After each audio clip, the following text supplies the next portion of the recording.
Come in. Come in.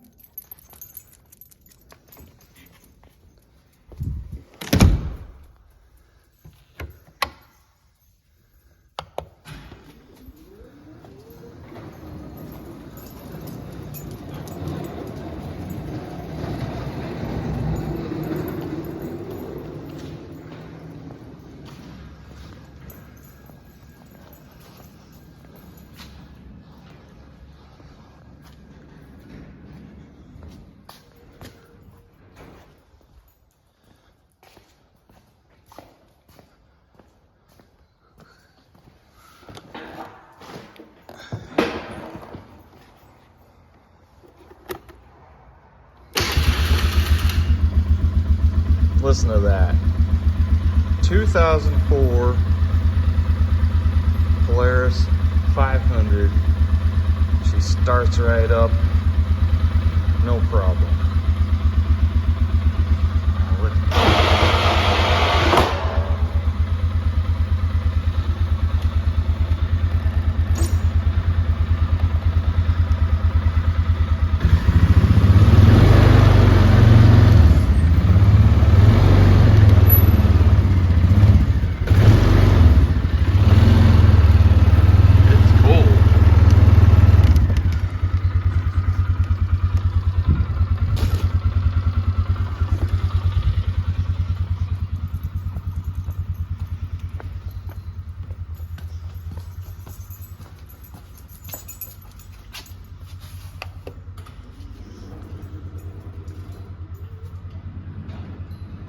That door is so slow.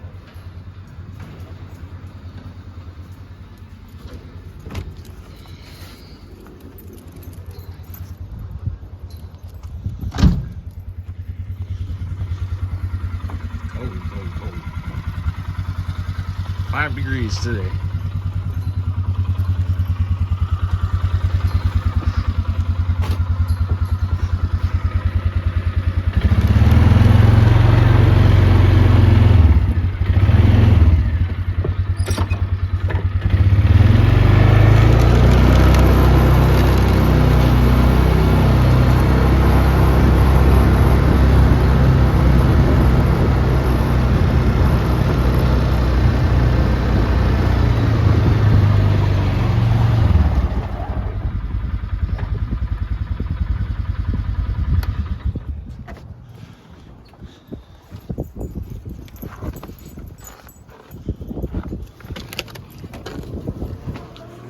What's up, girls? You guys staying warm in here? Huh? You staying warm in here? Huh? It is cold out there. Like I said, it's about 5 degrees. And last night we had winter weather advisory. We got about, I don't know, 1 to 2 inches of snow probably. They were talking like up to 5 inches, I think, but that didn't happen. So today we are gonna mix up some food for these girls. And then we've got these automatic cheapy feeders. What's up, pretty girl? What's up, pretty girl?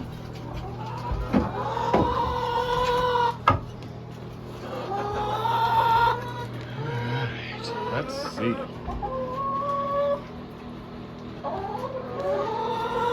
What are you doing? Huh? What are you doing? Huh?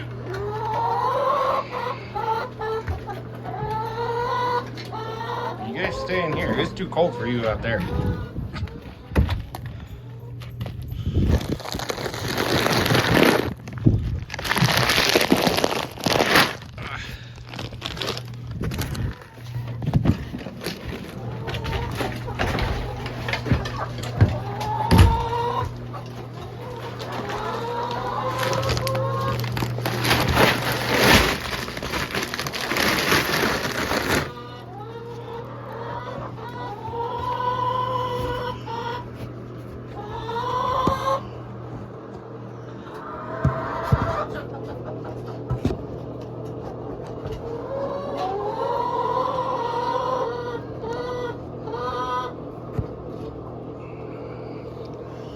Alright.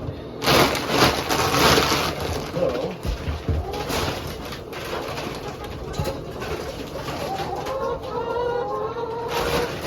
this is just cracked corn.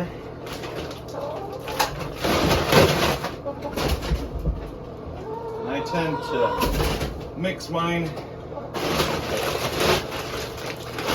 almost 50-50.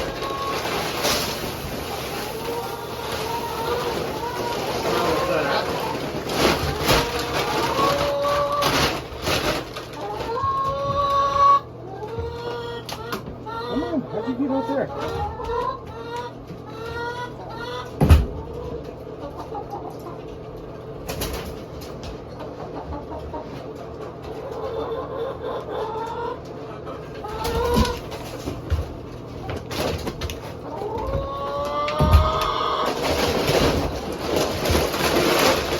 And this is the Purina brand layer feed.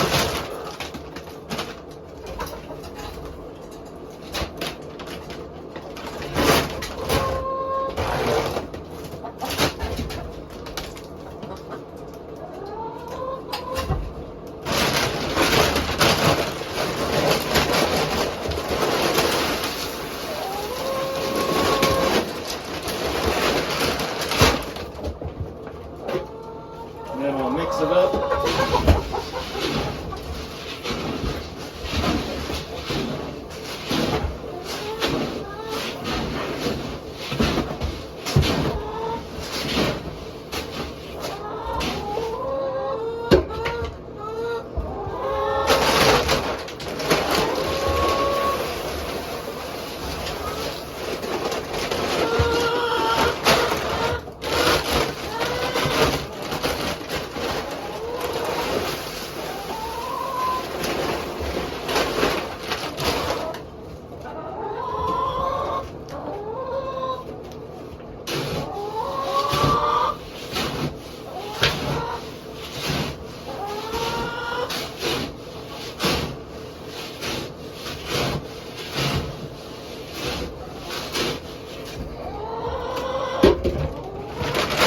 You know, I think it's funny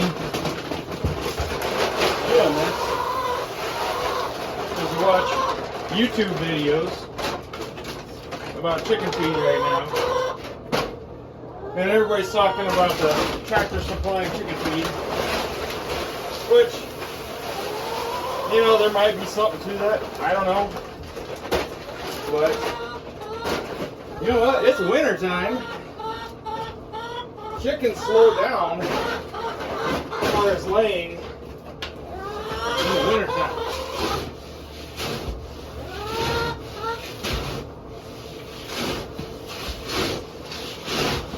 Ours slow down.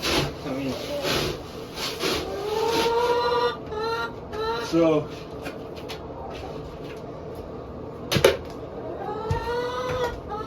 show you what we got going on here.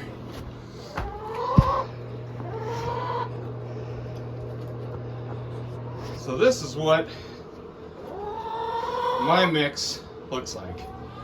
That's one bag of cracked corn, one bag of the Purina layers feed, and then I do use the feed with the extra calcium in it, I guess. I'm trying to get my glove back on here, but yeah, Oyster Strong. No real method, I mean, other than almost a 50-50 mix, I suppose. And then basically I just add it.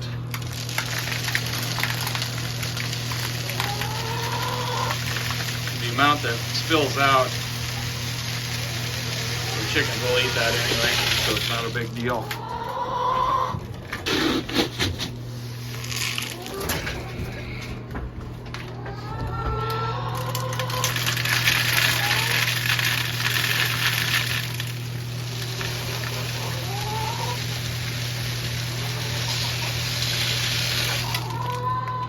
Anyway, and it comes out down there. The chickens stick their head down in there and chow down. But yeah, I fill these tubes up in the wintertime. I don't use them in the summertime. Summertime, we let them free range more. But in the wintertime, I fill these tubes up. There's 4 tubes of feed and then 1 tube of oyster in there. But yeah, I guess that's how I've always done it. Right, wrong, that's how we do it. I'm sure there's people on here, you know, that are gonna say, "Oh, Bob, you're doing this wrong. You can't do it that way." Well, you know what? I've been doing it this way for a long time. Yeah, we use heat lamps. A lot of people on YouTube say, "Oh God, you can't use heat lamps." Well, we do. Seems to work just fine for us. Your chickens are gonna slow down in the winter regardless. But I don't know. I don't like to be cold. Chickens don't like to be cold. People say, "Oh yeah, those chickens, they can handle the cold," which is true. They're a pretty hardy bird. But I don't like to be cold. And you know what? If I'm cold, the only thing I'm going to be worried about is getting warm, right? Makes sense, huh? And you know, I think that's why, you know, everybody's talking about their birds slowing down so much. I don't personally. I mean, there's a lot of conspiracies out there and everything. And some of them, a lot of them, I would say most of them, are probably true. But I don't know. I have a hard time believing the whole chicken feed thing, I guess. But you know, that's going around on the internet as far as the government or whatever slowing down or putting something in the feed or taking something out of the feed, whatever, to make it produce less eggs. Now here you can see this one's full, so we just take our cap, screw that on there loosely. It doesn't need to be tight, and we're good. Now these birds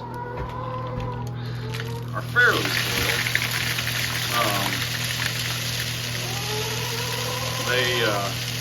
They don't get too cold in here. They're pretty sheltered from the wind.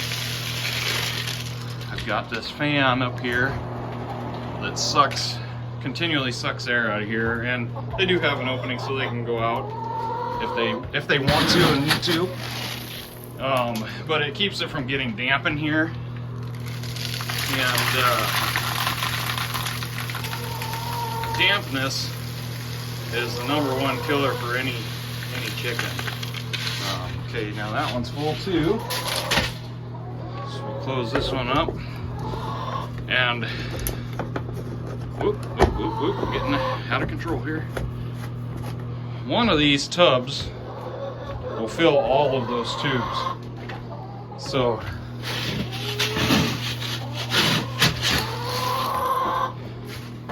you guys are probably getting tired of listening to these chickens. There you go.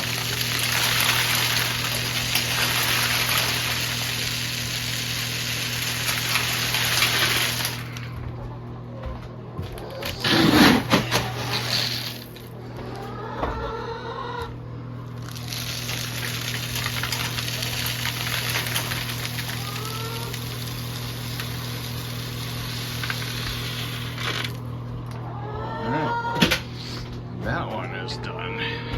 Now we got one more left. let's see, where are we? Ooh, that was pretty empty. So, those tubes weren't completely empty.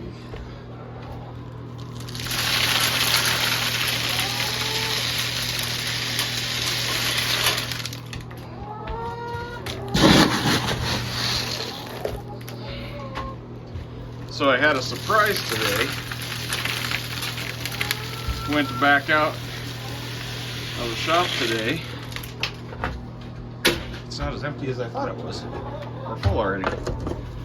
And all of a sudden, one of the rollers from the door came falling down on top of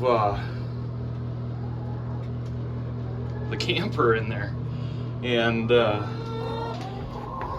was like, what in the heck? Well, here,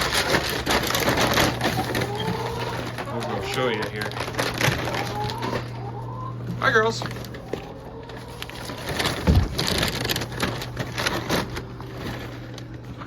Come on, dogs.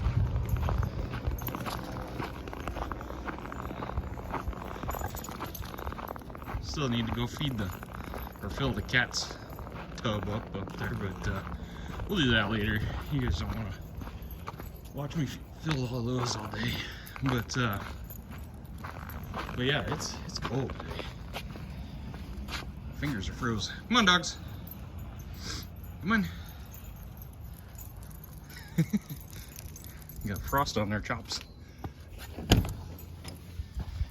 Whew. Makes it warm in here though. Okay, so up here, I don't know if you can see that. Right there, there's a roller on top of that, and then there's a little bracket that bolts to that little triangle piece there. That had all come loose, and I saw the two nuts and bolts laying down here the other day, and I was like, well, that's kind of weird. Wonder what those are from. I thought maybe, you know, I dropped something when I was moving stuff in here or something like that, but I didn't see it right away. And then all of a sudden today, when I was backing out of there, one of those rollers came down and hit the floor right here and bounced up and actually hit the bottom of the camper, but didn't do any damage or anything. But I tell you what, you know, like I said before, as much as you spend on these dang doors, I am not very impressed with the quality. But I called them the other day about the support, I don't know, support bars or whatever that go across. And they said that since these are the heavier insulated doors, that these are rated up to 85 miles an hour on wind, and I don't need those things. And I'm like, well, okay, but why wouldn't I want them, you know? Because, I mean, we really don't have much to the south to protect us from the wind. I mean, you got these trees right here, but beyond those trees, that wind comes whistling across there. So, yeah, but whatever. So the other day, I'm not gonna go that way, I'm gonna go this way and show you. You know, I had mentioned I'm getting kind of tired of working on this building, which I am. I mean, like I said, I don't want to sound whiny or anything like that, because I am super happy to have this building. But I went out the other day and grabbed a bunch more firewood logs before the storm that hit yesterday hit. So that must have been Tuesday night, I guess I did that. Yesterday was Ash Wednesday. We went to church last night. Yeah, so yeah, anyway, I guess that's kind of that. But anyway, I guess I wanted to put my 2 cents in about the whole chicken thing. You know, spring's almost here. You know, these birds, ours have already started increasing a little bit. You know, there for a while, we've got a dozen birds, and we were only getting, there we go, only getting maybe 2 or 3 eggs a day, sometimes even 1. I mean, today, obviously, they've slowed down again just because it's so darn cold, but last week we were getting, you know, 5 to 6 a day again. A lot of our friends, they're always like, hey, do you have any eggs, you know? And we basically just had to kind of shut people off because we barely had enough for ourselves. And there was a couple times where we were gonna do something that needed eggs, and we didn't have any eggs. So yeah, but anyway, I don't think it's anything to do with the feed. It happens every year. Maybe it's a little different this year. I don't know, but yeah, it's just winter, you know, and I mean, like I said before, if I was outside in a chicken coop, the only thing that I would be interested in doing is staying warm, you know, and all your body's energy would be used to stay warm, and egg production is just gonna go down. I mean, it just makes sense to me, you know, but yeah, so I was gonna show you guys, I finally got all my sanding and drywall done up here in the office. I got it vacuumed. I had to wait. Let's get out of the way. Had to vacuum all the dust up yesterday. I need to get all these pieces of drywall out of here, but I think I'm pretty much ready for prime and paint in here. Still not sure what I'm doing for flooring yet. I don't know. Ideally, I'd like to put some sort of laminate in here, but at the same time, I don't know if I want to spend that much money. But I feel like I've kind of been hemorrhaging money lately with this project. But yeah, nothing fancy to see in here, I guess. But anyway, chasing the cat down the steps. But yeah, that's about it, I guess. For now, like I always say, if you like these videos, give me a thumbs up and click that subscribe button and follow the channel and hit that bell icon. That will give you an update, new video every time I put one out. But nothing too exciting today. Haven't put a video out in a couple weeks, I think, so thought I would put one out here quick for you. Just something other than the building, pretty much. We still ended up in the building a little bit, but yeah. So we'll talk to you guys later. Bye.